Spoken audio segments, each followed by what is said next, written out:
तो ये हमने कल लिखा था, ये सारा क्लोज करते हैं एक बार। और ये हम डेटा एक्सेस प्रोजेक्ट पे थे। कौन से पे?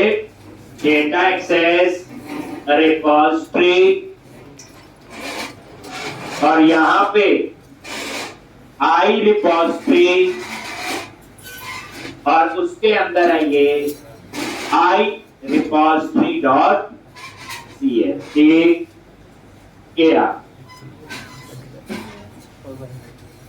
एक और आई रिपोजिटरी डॉट सी एस।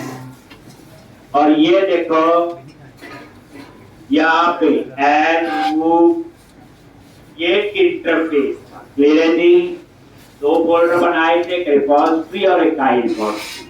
बनाने का तो ये था कि आई रिपोजिटरी में इंटरफेस होंगे और रिपोजिटरी में क्लास होंगे। ठीक है जी? तो ये स्ट्रक्चर हमने बनाया था रिपोजिटरी और आई रिपोजिटरी। आई रिपोजिटरी के अंदर एक क्लास फाइल बनाई थी जिसका नाम है iRepository.cs। इसको हम उस तरह से बना रहे हैं ताकि हम इसको ये बोल सकें कि ये क्या आपकी जेनेरिक रिपोजिटरी है। क्या ये जेनेरिक रिपोजिटरी है। ठीक, अब यहाँ पे क्या था? ये इंटरफेस था और इसमें ये मेथड थे डिक्लेयर किए थे। ऐड के लिए, रिमूव के लिए, एक फाइंड के लिए, डिस्प्ले के लिए। अपडेट को छोड़ के सारा था इसमें। अपडेट भी हम लिख सकते हैं लेकिन उसमें थोड़ा सा आप कह सकते हो इस वर्जन में बग है, तो हमने उसका और अल्टरनेट ढूंढा। ठीक, अब उसके बाद रिपोजिटरी डॉट सी एस में आ गए। कहां आगे? Repository dot C S. अब आप यहां पे जब आगे, ये देखो रिपोजिटरी और ये आई रिपोजिटरी को इनहेरिट कर दिया। यही किया था। ठीक, टी का मतलब क्या होता है? क्लास। जिस क्लास के साथ ये रिपोजिटरी यूज होगी तभी हम इसको कहते हैं जेनेरिक रिपोजिटरी। एक आ गया। उसके बाद ये कॉन्टेक्स्ट, बस ये एक नया कंसेप्ट यूज किया था डीबी सेट। इसके थ्रू ही हम सेव अपडेट जो भी कर रहे। तो हमने ऐड का बना दिया था, हमने फाइंड का बना दिया था, हमने रिमूव का बना दिया था, रिमूव री। आज हम बनाएंगे सबसे पहले डिस्प्ले का। इसका बनाएंगे डिस्प्ले। ये जो गेट ऑन, इसमें 3 पैरामीटर है, याद है? कितने पैरामीटर है इसमें? 3। ये मैं इंट्रोडक्ट करके नीचे, ये 2 और ये है ना। पहली एक्सप्रेशन है, दूसरी सॉर्टिंग के लिए है और तीसरी मल्टीपल टेबल के लिए। हम एक जेनेरिक मेथड बना रहे हैं डिस्प्ले के लिए। ठीक, अब जो डिस्प्ले के लिए बना रहे हैं तो इसमें हमारे माइंड में देखो, जब चीज टेबल स्पेसिफिक हो तो ज्यादा नहीं सोचना होता, लेकिन जब चीज जेनेरिक हो, ये किसी के साथ भी यूज हो सकती है, देन आपको सोचने की जरूरत पड़ती है। ठीक, तो यहां पे ये जो है जेनेरिक मेथड है गेट ऑन। किसी भी टेबल के साथ डिस्प्ले का लिखिएगा। दूसरी बात, सिर्फ डिस्प्ले टू लिस्ट नहीं, डिस्प्ले में आपकी कोई और कंडीशन भी हो सकती है। जैसे कल बता रहा था, select star from employee where salary greater than this and salary less than this है, तो वो भी डिस्प्ले का कोड है, वो तो एक्सप्रेशन हो जाएगी। अगर मल्टीपल रिकॉर्ड आएंगे तो बोलता सॉर्ट करो, सबसे हाई सैलरी वाला सबसे ऊपर आए, उससे कम वाला नीचे आए, उससे कम वाला, तो ये वाला केस हो जाएगा। फिर मल्टीपल टेबल है, जो इंक्लूड स्टेटमेंट लिखते थे हम लोग, हो सकता है 3 टेबल यूज हो रहे हैं, 4 हो रहे हो, 10 हो रहे हो, तो वो भी हम यहाँ पे बताएं।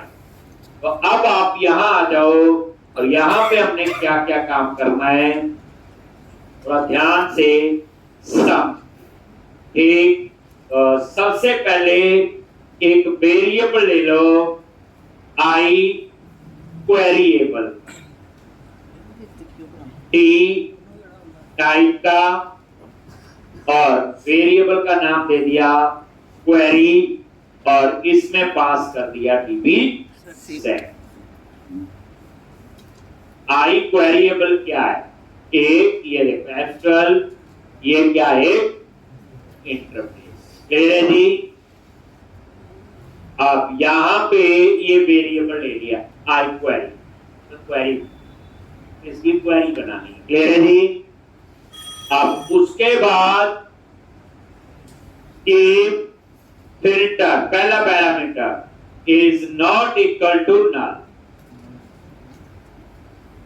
Is not equal to null, ये वाला पहला पैरामीटर। देखो नल है तो कुछ नहीं करना, इसका मतलब वो नॉर्मल डिस्प्ले करना, जैसे हम लिखते हैं ना context dot books dot to list, इसका मतलब वो चाहता है, लेकिन उसके अलावा कुछ करना चाहता है तो यहाँ पे वो एक्सप्रेशन देंगे। अगर ये नॉट इक्वल टू नल, एक नॉट इक्वल टू नल, तो अब यहां पे आप कैसे कंडीशन लगाओगे? ये क्वेरी वेरिएबल ले लिया, और ये देखो क्वेरी डॉट वेयर, और वेयर में बता दिया जो फिल्टर में पास हो, जो कहां पास होगा? फिल्टर। वही वेयर कंडीशन हो गई, बताया हुआ। वेयर में क्या है? एक रिकॉर्ड भी हो सकता है और एक से ज्यादा रिकॉर्ड भी हो सकते हैं। ऐसे लगता था वेयर, याद है जो शुरू में बताया हुआ, ये उसके लिए हो गया। और उसके बाद एक मल्टीपल टेबल के लिए, यहां वैसे ब्रैकेट लगाने की जरूरत नहीं, अगर एक ही लाइन एग्जीक्यूट होनी हो तो जितनी कम लाइन लिखें वो ठीक। फिर आप आ जाओ ठीक, और उसके बाद मल्टीपल टेबल, तो include properties is not equal to null. इसका मतलब ये है कि मल्टीपल टेबल से डाटा आएगा। हम बात कर रहे हैं इस प्रॉपर्टी की, इंक्लूड प्रॉपर्टी। इसमें पता क्या होगा? मान लो दो टेबल एक्स्ट्रा डाटा आ रहा है, तो मान लो एक डेटा आ रहा है कैटेगरी से, हम ऐसे पास करेंगे कॉमा देके, दूसरा टेबल है कवर टाइप, ठीक ऐसे, तो ये क्या होगा? फिर नॉट इक्वल टू नल होगा। नल है तो पता है एक ही टेबल से डाटा आ रहा है, फिर तो कुछ करने की जरूरत नहीं है। ठीक, अब यहां पे थोड़ा सा आपने तामझाम लिखना है। अब यहां पे आप लूप लगाओ, ये देखो कौन सा लूप? For each. बताया हुआ पहले, फॉर और फॉर ईच में क्या फर्क है? स्पेलिंग। फॉर ईच में सिर्फ नेक्स्ट चलता है, इंक्रीमेंट होता है। जब पता नहीं लूप कितनी बार चलना है, फॉर ईच यूज करते हैं। फॉर लूप, जो फॉर लूप है उसमें इंक्रीमेंट और डिक्रीमेंट दोनों होते हैं। ठीक, अब लिखते नहीं आई प्लस प्लस, आई माइनस माइनस भी लिखते हैं, सी प्लस वेर, और ये वेरिएबल ले लिया इंक्लूड प्रॉप, कुछ भी वेरिएबल का नाम हो सकता है। ठीक, अब क्या है? ध्यान से, इंक्लूड प्रॉपर्टीज में ऐसे डेटा आया होगा, थोड़ा समझा देते हैं आपको मैंने क्या करने वाला। ठीक, ये वेरिएबल होगा और इसमें ऐसे दो टेबल से डाटा होगा। मान लो दो टेबल है, कैटेगरी कॉमा कवर टाइप। एक तो होगा तो मेन टेबल, ये ऐसे आएगा डाटा। ठीक, तो मैंने क्या करना, इनका एक एरे बनाना है, कॉम में से स्प्लिट करना। बेसिकली स्ट्रिंग है ना ये, कैटेगरी कॉमा कवर टाइप। तो क्या करोगे आप लोग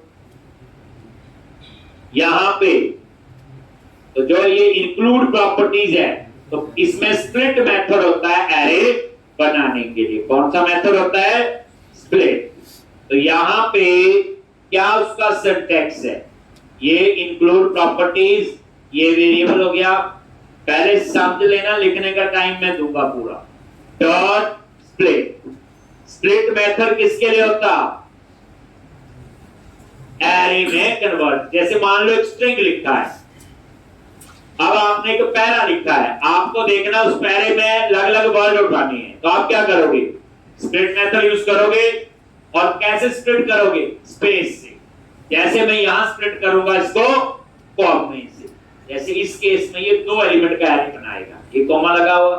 मान लो एक और टेबल होता, कॉमा देके कोई और टेबल है कंट्री, ये 3 एलिमेंट का एरे बनेगा।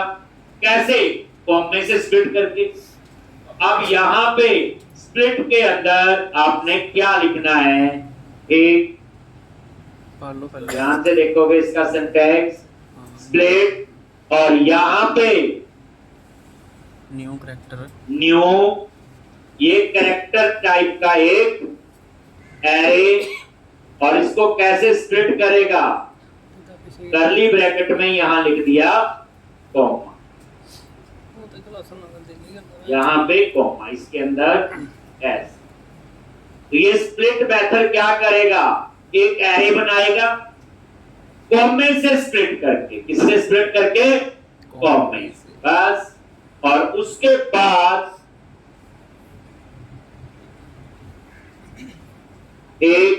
उसके बाद दूसरा जो है string split option,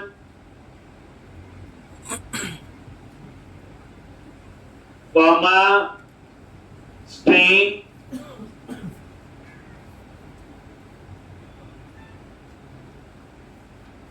split options dot remove empty entity.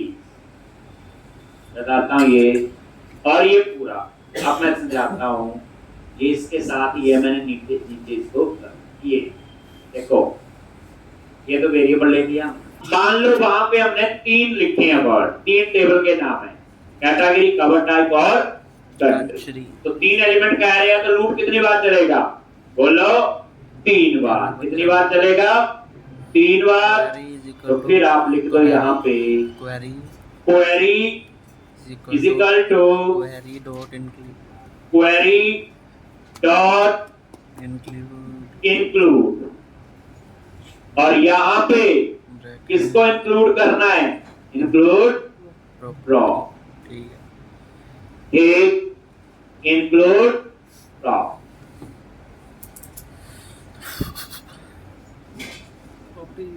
ले रहा है?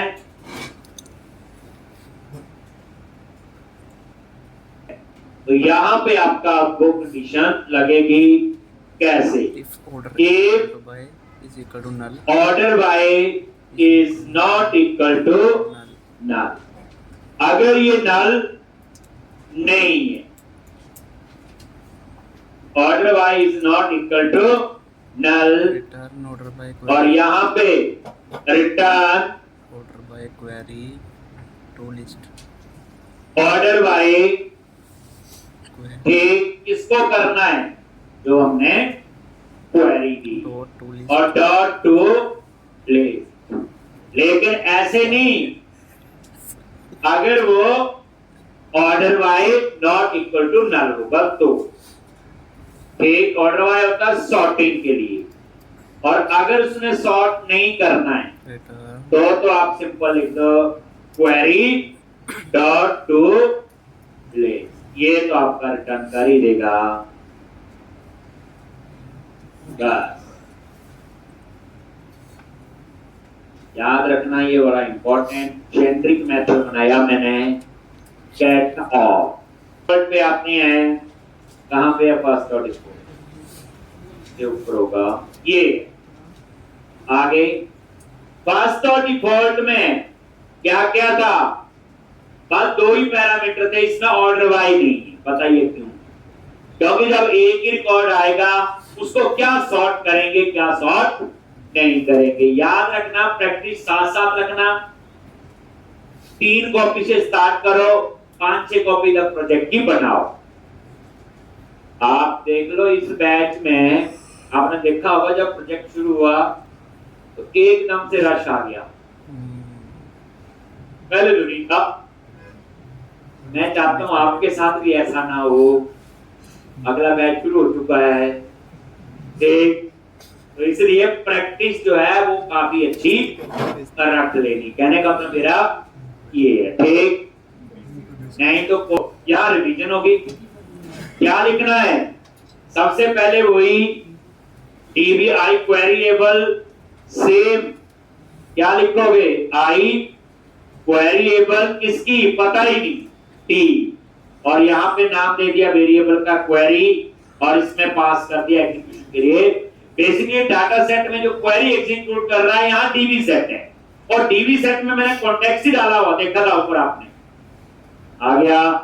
पहली, filter is not equal to null, ठीक, और यहां पे क्या लिखना है बोलो, query is equal to query dot where, और इसमें आपने पास कर दिया वो फिल्टर, हो गया। यही लिखा था नीचे, ठीक। अब उसके बाद सीधा इंक्लूड प्रॉपर्टीज। अभी बताया मल्टीपल टेबल है, तो चेक कर लो पहले, है भी मल्टीपल टेबल पास किए, नॉट इक्वल टू नल। आप बोलोगे इसमें मल्टीपल टेबल कैसे पास करेंगे, फॉर्म में से स्प्लिट करके। कैसे, फॉर्म में से, जैसे ये है include properties is equal to ऐसे category comma cover comma country. तो मैंने क्या किया, इसको एक एरे में कन्वर्ट किया। 3 टेबल है, 3 एलिमेंट का एरे। कैसे किया, ये देखो, फॉर ईच लूप, अभी बताया। ये वेरिएबल ले लिया, इंक्लूड प्रॉप, एक, और कितनी बार लूप चले, तो मैंने क्या किया, इंक्लूड प्रॉपर्टीज, ठीक।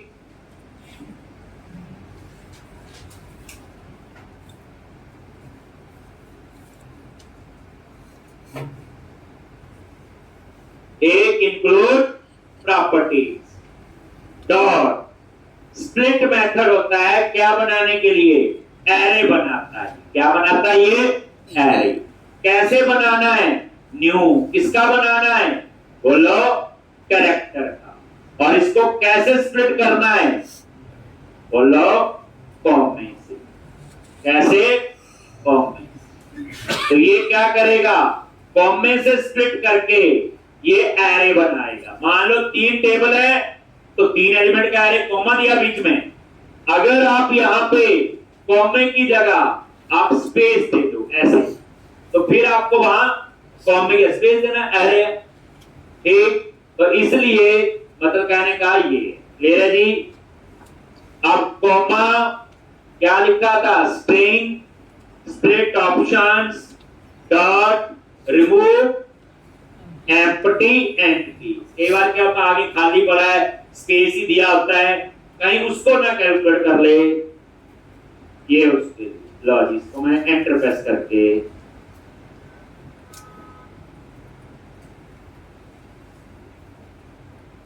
आ गया यहां पे। और query is equal to query dot include, और क्या आएगा, इंक्लूड प्रॉप। इंक्लूड प्रॉप में क्या है, बोलो,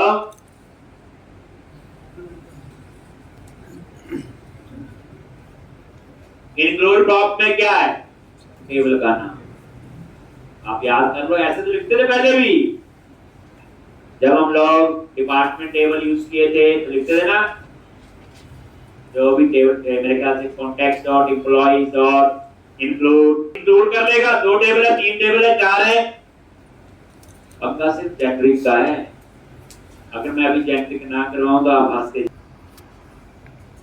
नेक्स्ट में आपने क्या लिखना है, ये सारा काम जो है टीआई के लिए, किसके लिए, टीआई के लिए।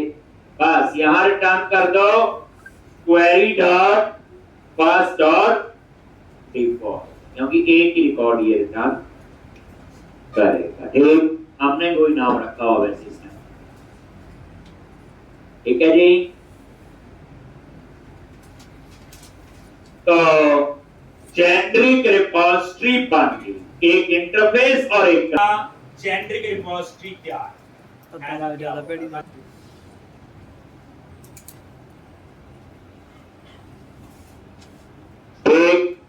यहाँ पे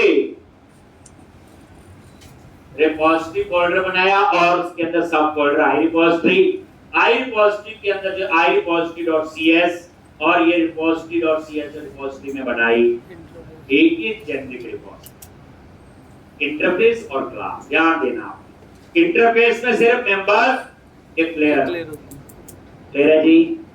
चलो अब उसके बाद हमने क्या करना है, अब हम लोग इस रिपोजिटरी को अप्लाई करेंगे इसके ऊपर कैटेगरी मॉडल पे, पता तभी चलेगा, और कवर टाइप मॉडल पे। ऐसे हमारे कितने और मॉडल हो सकते हैं। ठीक, अब उस पे आपने अप्लाई करना है, तो अब उसमें आपका क्या स्ट्रक्चर में चेंज होगा, तो अब आपका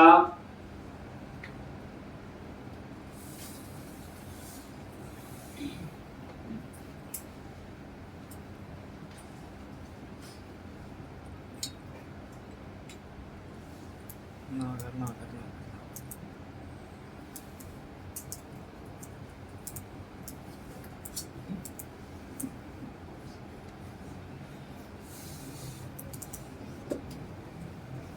तो अब आपने क्या काम करना नेक्स्ट,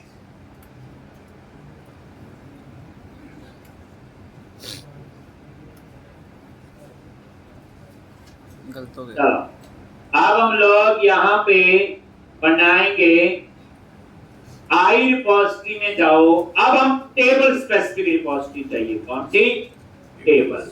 अब बनाएंगे हम कैटेगरी की, पहले पूरा फ्लो कैटेगरी का कंप्लीट करेंगे, फिर हम वहां कंफ्यूज होंगे थोड़े से, फिर हम पूरा फ्लो कवर टाइप के साथ करेंगे, तो हमें पूरा पता चल जाएगा। आप क्या करो, आई रिपोजिटरी पे गए, राइट क्लिक करो और नया इंटरफेस बनाना। आई रिपोजिटरी फोल्डर है, अब इस फोल्डर में सिर्फ इंटरफेस ही बनेंगे, बाकी कुछ नहीं बनाएंगे। अभी मेरे पास दो मॉडल हैं, तो ऐड, अभी आपको जादू पता चलेगा थोड़ी देर, न्यू आइटम, और यहां चूज करो इंटरफेस। क्या चूज करो, देखो न्यू आइटम से भी ऐड कर सकते हो, आप सीधा ऐड क्लास कर लो, तब भी कर सकते हो क्लास, और यहां आ जाता है लिखा हो इंटरफेस। और इस इंटरफेस का नाम क्या रखना, आई कैटेगरी रिपोजिटरी।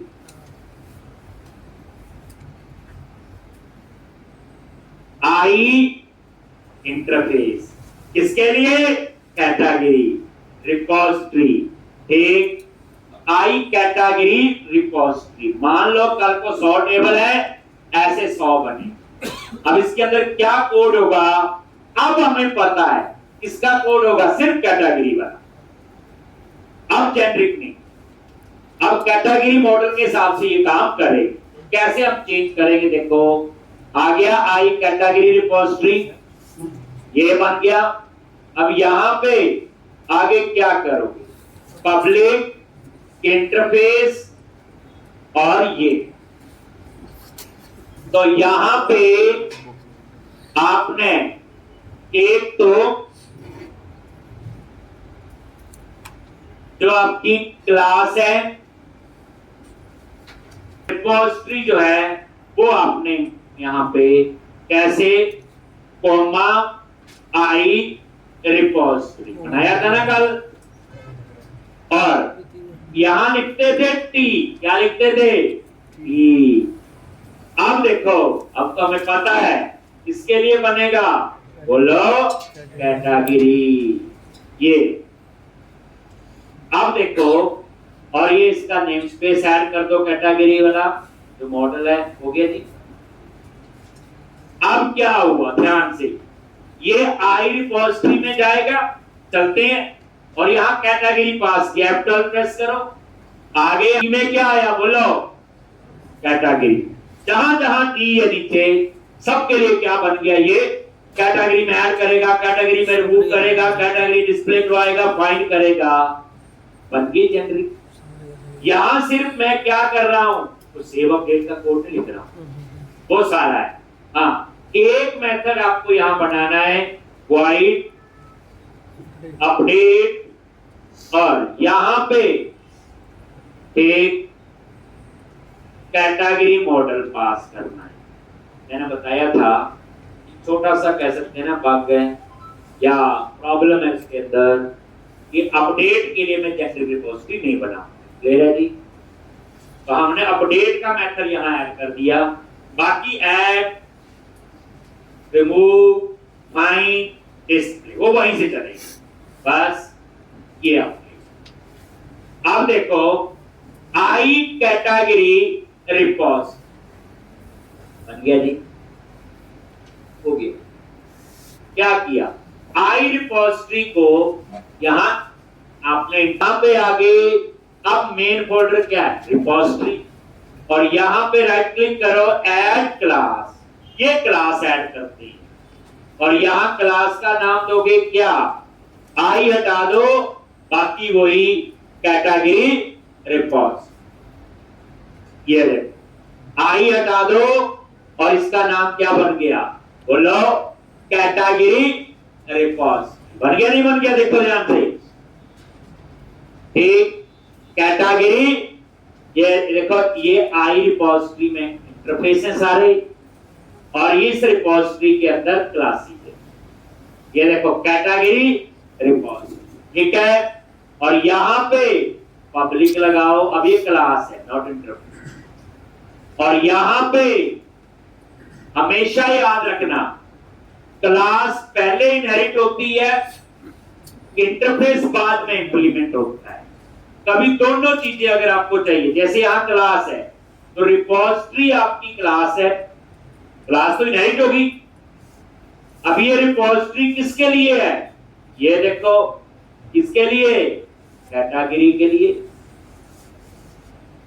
एक आगे यहां पे, अब आप F12 प्रेस करो रिपोजिटरी पे, ये देखो आगे यहां पे टी में क्या दे दिया, कैटेगरी, और यहां देखो ये सारा काम जाम लिखा हुआ, ये सारे मेथड उसके लिए चलना शुरू कर दे।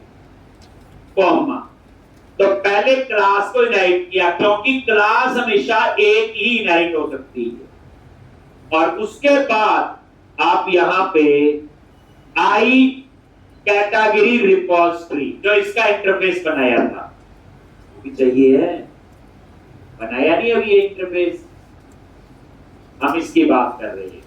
तो अब ये और इसका नेम स्पेस आप यहां पे ऐड कर लो, कर लिया जी। और ये इंटरफेस है तो इसे इंप्लीमेंट करो, एरर दे रहा देखो, कह रहा है इसका एक मेथड और देगा, ये देखो ये इसकी दे रहा है, ये मेथड डिक्लेयर हुआ है, क्योंकि इंटरफेस में सिर्फ मेथड डिक्लेयर हो। आप यहां आगे, अब इस इंटरफेस को क्या करो, इंप्लीमेंट इंटरफेस, वो आगे नीचे और क्या हो, एक मैं ये इंटरफेस कर देता हूं ताकि सामने आपको दिखे। आगे जी, एक सिर्फ मुझे अपडेट बनाना है, बाकी सारा बन गया। अब ख्याल रखो, मुझे ना सेव का कोड लिखना पड़ा, ना डिलीट का, ना फाइंड, ना डिस्प्ले, ठीक, वो तो हो गया, सिर्फ अपडेट का बनाना है। तो यहां पे एप्लीकेशन डीबी कॉन्टेक्स्ट क्या लिखते हैं आप लोग, वही सेम, वेर लिख लो, प्राइवेट रीड ओनली, क्या लिखोगे, private read only application dB context, private read only application dB context, और यहां पे ये आ गया और ये अंडरस्कोर, पता है, और इसका नेम स्पेस ऐड कर लो, ये कर लिया। और उसके बाद CTR कंस्ट्रक्टर, अब देखना है कहानी यहां पे, और कंस्ट्रक्टर में पास करते हैं एप्लीकेशन डीबी कॉन्टेक्स्ट, और यहां लिखते हैं context is equal to context. लेकिन ये कंस्ट्रक्टर मुझे एरर दे रहा है, पहले लिखो बताता हूं एरर क्यों दे रहा है,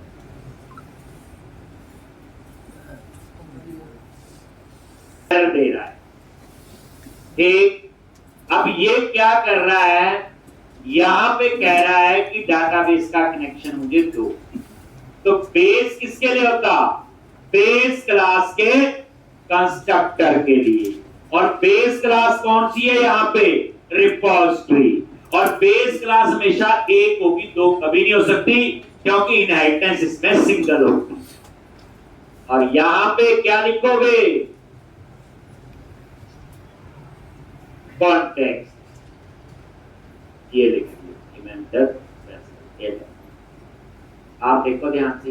अब बोलोगे बताओ बेस कैसे? देखो मैं इस बेस पे F12 प्रेस करता हूं, कहां जाता है? कहां गया? अंडरस्कोर कॉन्टेक्स्ट डॉट एक सीधा अपडेट। और किसको अपडेट करना है? कैटेगरी। हो गया, कैटेगरी रिपोजिटरी तैयार हो गई। कैटेगरी का save, update, delete, find, display code लिख दिया, सिर्फ जीयूआई बचा है। स्पीड रीजन होगी। देखो जी, सारा काम डेटा एक्सेस में हो रहा है, मेन प्रोजेक्ट में तो गए नहीं हम लोग। तो अब क्या करो? आई रिपोजिटरी फोल्डर में जाओ और एक रिपोजिटरी बनाओ जिसका नाम रखेंगे आई कवर टाइप रिपोजिटरी। क्यों रखेंगे? इंटरफेस कवर टाइप है। लॉजिक आई रिपोजिटरी फोल्डर पे राइट क्लिक करो, ऐड क्लास एक। और इसका नाम क्या रखना? पहली बात यहां चूज करो इंटरफेस। इंटरफेस में सिर्फ मेंबर डिक्लेयर होते हैं। अभी आपको एक चीज नहीं पता चली, सर इंटरफेस और क्लास क्यों बना रही है? असली बात नहीं पता चली, इसमें मैं आऊंगा। एक बार में समझ जाएंगे कि इंटरफेस और क्लास मैंने क्यों बनाए। एक, अब यहां क्या करोगे? बोलो क्या नाम देना है? इंटरफेस है आई, बोलो कवर टाइप रिपोजिटरी। और कन्वेंशन पूरी यही फॉलो करनी, डेवलपर भी यही करते हैं, सी कैप्स में, टी कैप्स में। समझ आगे बात? ध्यान रखना इसका। कैमल केस यूज करना है, प्रॉपर केस, कौन से केसेस यूज करने हैं। एक बार आदत पड़ जाएगी तो कोई प्रॉब्लम नहीं होगी। ला जी पब्लिक, अब नोट करो कितना टाइम लगेगा। कवर टाइप क्या करेंगे यहाँ पे? बोलो आई रिपोजिटरी, क्योंकि आई रिपोजिटरी जेनरिक है, सबके साथ चलेगा इंटरफेस। और यहां सिर्फ क्या बताना है? बोलो कवर टाइप। और यहां पे क्या करो? इसका नेम स्पेस ऐड कर दो और क्या बना लो? Wide update. क्या लिखोगे? Cover type.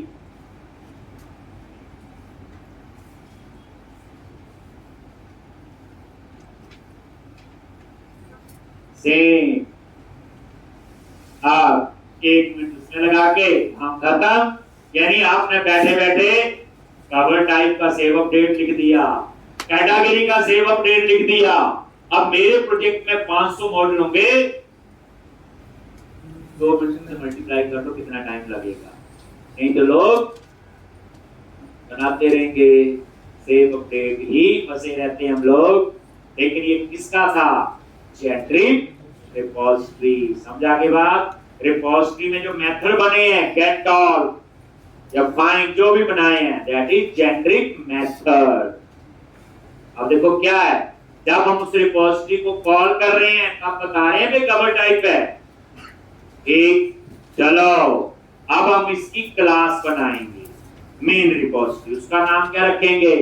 Cover type repository. Convention आई हटा दो, वो क्लास। ये इंटरफेस है, इंटरफेस में सिर्फ डिक्लेरेशन होती, डेफिनेशन नहीं होती।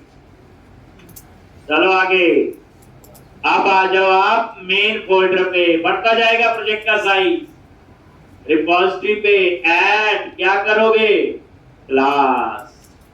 अब क्या ऐड करनी है? क्लास। और इसका नाम क्या रखोगे? Cover type repository. अच्छी आदत है, लिखो, नो कॉपी पेस्ट। ठीक, और यहां क्या लगाना आगे? लो जी, क्लास। क्लास में क्लास इनहेरिट होगी जो जेनरिक थी, रिपोजिटरी। और किसके लिए बनाई? बोलो, कवर टाइप। किसके लिए बनाई? Cover type. और यहां कवर टाइप का क्या करो? ये लो, हो गया। और उसके बाद एक इंटरफेस, कॉमा देके बताया, क्लास पहले इनहेरिट होगी, इंटरफेस बाद में, क्योंकि क्लास एक ही इनहेरिट हो सकती है, इंटरफेस मल्टीपल भी कॉमा से स्प्लिट करके हम दे सकते हैं। अब यहां पे आई कवर टाइप रिपोजिटरी। अब इसका नेम स्पेस ऐड करो और इस इंटरफेस को इंप्लीमेंट कर दो। एक मेथड उसमें बना अपडेट, इतनी देर में आपने अपडेट इसका भी बना दिया।